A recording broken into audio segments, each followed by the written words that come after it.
Hi, it's Skylark's Songbird. I was talking about how I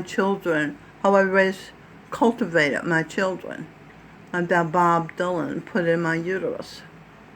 Uh, I So I said that I registered them for violin lessons. Melanie began at 2 years old, Suzuki, and Robin began at 5 years old, Suzuki, and Sing began, I think he was about 9 years old.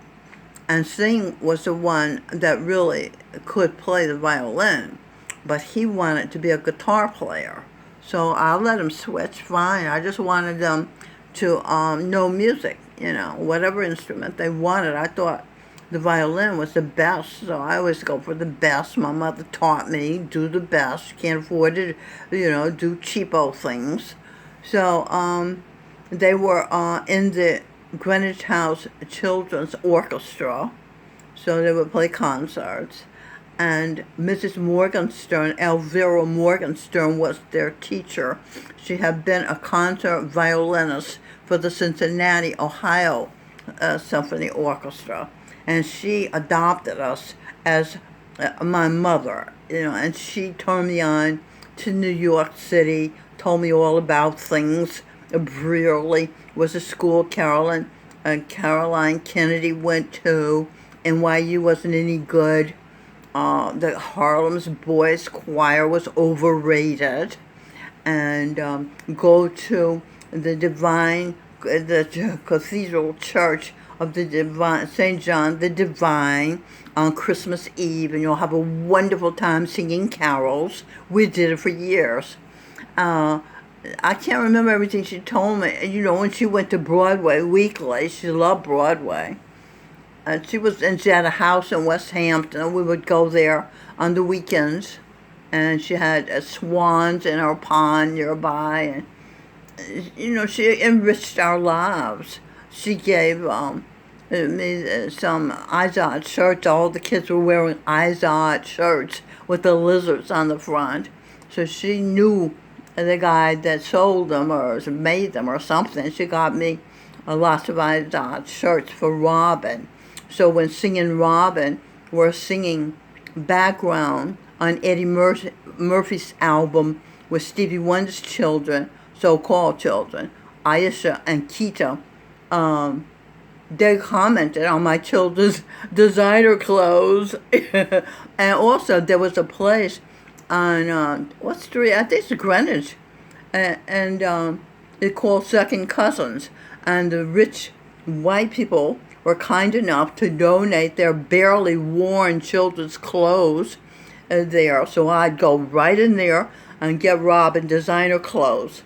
So she always looked terrific. And sometimes I'd find clothes for Sing, and what else? Sing rode a bicycle. I had a bicycle, and I would ride Robin on the back of the bicycle from Greenwich House, nursery, daycare. And we worshipped at the Greenwich Village Community School on 10th Street. So I had a guru, and we would go there. The kids would play in the basement. They had all kind of toys for them while we had the meetings. And what else did we do? Jefferson Market Library we were at all the time, reading books, having story hour, watching movies. There was, what else?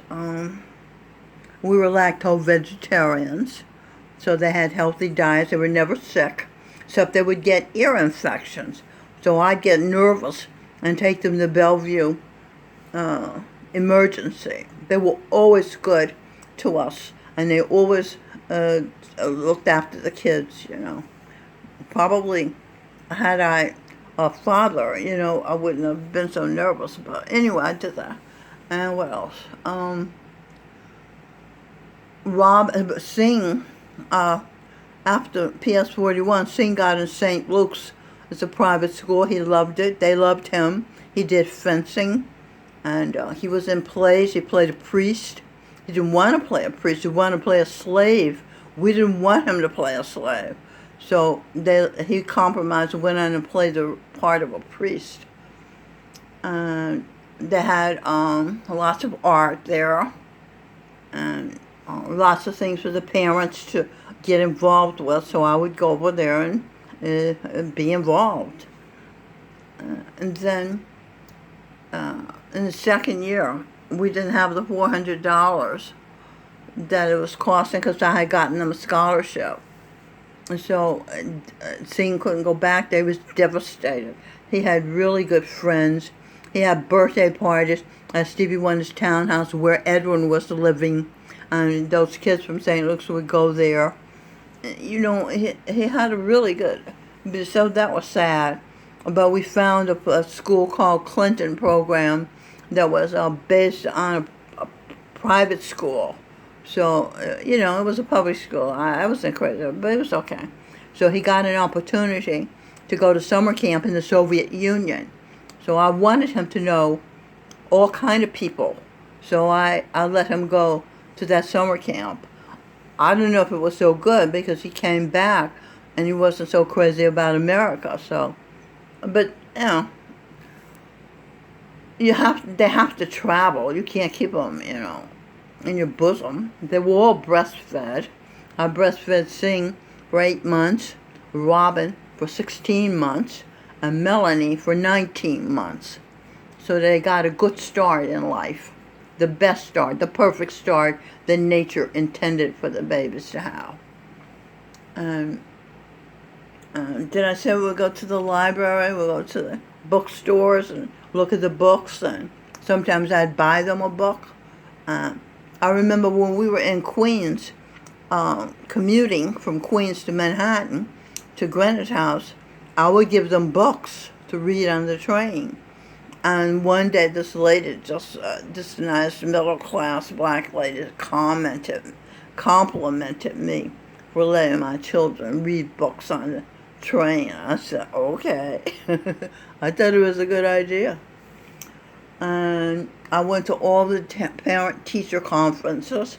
I did everything my mother didn't do any of, you know, because I wanted her to, and so I know it was good for them, so I did it. And I would take film their plays or in school plays.